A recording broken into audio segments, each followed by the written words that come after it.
देख रहे हैं सिटी इंडिया न्यूज चैनल हक की आवाज। पैराडाइज फंक्शन पैलेस महबूब नगर। कांग्रेस पार्टी के सरकारी तर्जुमान ज़हीर अख्तर ने वाज़ेह अल्फाज में कहा कि अगर बीजेपी और बीआरएस रियासत में पसमानदा तबक़ात बीसी के तहफ़्फ़ुज़ात पर रुकावट डालने की कोशिश करेंगे तो उनका सियासी मुस्तक़बिल तारिक हो जाएगा। उन्होंने कांग्रेस पार्टी दफ्तर में सहाफ़ियों से बात करते हुए कहा कि चीफ मिनिस्टर रेवंत रेड्डी की क़यादत में बीसी तबक़ात की फलाह व बहबूद और सियासी शराकतदारी के लिए जो इक़दामात किए जा रहे हैं उन पर मुल्क भर में मुस्बित बहस जारी है। उन्होंने बताया कि कांग्रेस हुकूमत गहराई से ज़ात पर मबनी मरदमशुमारी और जामे मुतालात के बुनियाद पर बीसी तबक़ात को मकामी इदारों, सरकारी मुलाजिमतों और दीगर शोबों में 42% तहफ़्फ़ुज़ात देने के लिए मरबूत कोशिशें कर रही है। उन्होंने बीजेपी पर इल्ज़ाम आयद किया कि वह असम्बली के अंदर और बाहर दोहरे मेयार अख्तियार करके आवाम में गलतफहमी पैदा कर रही है। साथ ही उन्होंने बीआरएस साबिक़ा टीआरएस पर भी तनक़ीद की कि उसने अपने 10 साल इक़्तिदार के दौरान बीसी तबक़ात की तरक्की के लिए कोई मुआस्सिर इक़दाम नहीं किया, लिहाजा उसे अब बीसी तहफ़्फ़ुज़ात पर बात करने का कोई अखलाक़ी हक़ हासिल नहीं है। मुस्लिम तहफ़्फ़ुज़ात के हवाले से बात करते हुए ज़हीर अख्तर ने कहा कि 1970 से ऐसे इक़दामात मौजूद हैं और साबिक़ वज़ीर आला डॉक्टर वैएस राजशेखर रेड्डी की क़यादत में कांग्रेस हुकूमत ने बीसी कमीशन के एक सर्वे की बुनियाद पर यह तस्लीम किया था कि बाज़ मुस्लिम तबक़ात दर्ज फहरिस्त ज़ातों से भी ज़्यादा पसमानदा हैं। उन्होंने वज़ीर आज़म नरेंद्र मोदी के दोहरे रवैये पर सवाल उठाया कि बतौर वज़ीर आला गुजरात मोदी ने रियासत में 70 मुस्लिम पसमानदा तबक़ात को बीसी ज़ुमरे में शामिल किया था, लेकिन मरकज़ में उनका मौक़िफ़ मुख्तलिफ है। उन्होंने सच्चर कमेटी समेत दीगर कौमी सतह की रिपोर्टों का हवाला देते हुए कहा कि मुसलमान मुल्क की सबसे ज़्यादा मुआशी तौर पर पसमानदा बरादरियों में शामिल है और कांग्रेस हुकूमत उनकी समाजी व इक़्तिसादी बेहतरी के लिए पुरआज़्म है। నాతో పాటు ప్రెస్ మీట్లో నా పెద్దలు చంద్రకుమార్ గౌడ్ గారు, సిజే బెనర్ గారు, ఇక్కడ రాముల్ యాదవ్ గారు, అజ్మత్ అబేద్, బాలస్వామి కృష్ణయ్య గారు, అందరూ విషయం ఏంటంటే ఈ మధ్యకాలంలో కాంగ్రెస్ పార్టీ ఒక స్పష్టమైన విధానంతో బీసీలకు ఎట్టి పరిస్థితుల్లో 42% రిజర్వేషన్ ఇవ్వాలి అనేటటువంటి సంకల్పంతో రేవంత్ రెడ్డి గారి నాయకత్వంలో ఎటువంటి తేడా లేకుండా, ఎటువంటి సమస్య రాకుండా ఉండడానికి క్యాస్ట్ సెన్సస్ చేసి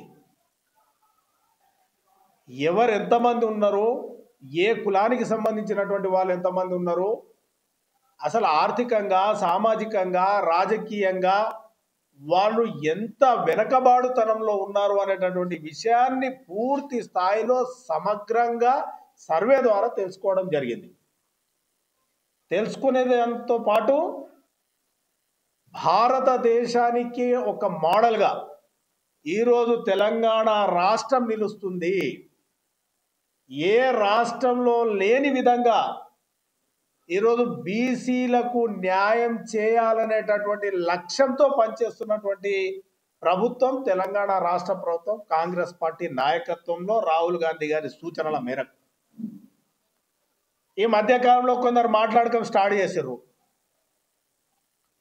నిన్న బీజేపీకి సంబంధించినటువంటి నాయకుడు ఒక ఆయన వచ్చి ఇక్కడ బీజేపీ ఆఫీస్లో మాట్లాడినట్టు మీడియాలో చూసాం. అసలు కాంగ్రెస్ పార్టీకి క్లారిటీ లేదు రిజర్వేషన్ల పైన అని మాట్లాడతారు. క్లారిటీ లేనిది మీకు క్లారిటీ లేదు కాబట్టే అసెంబ్లీలో మీ ఎమ్మెల్యేలు బీసీ రిజర్వేషన్ బిల్లుకు సపోర్ట్ చేస్తారు.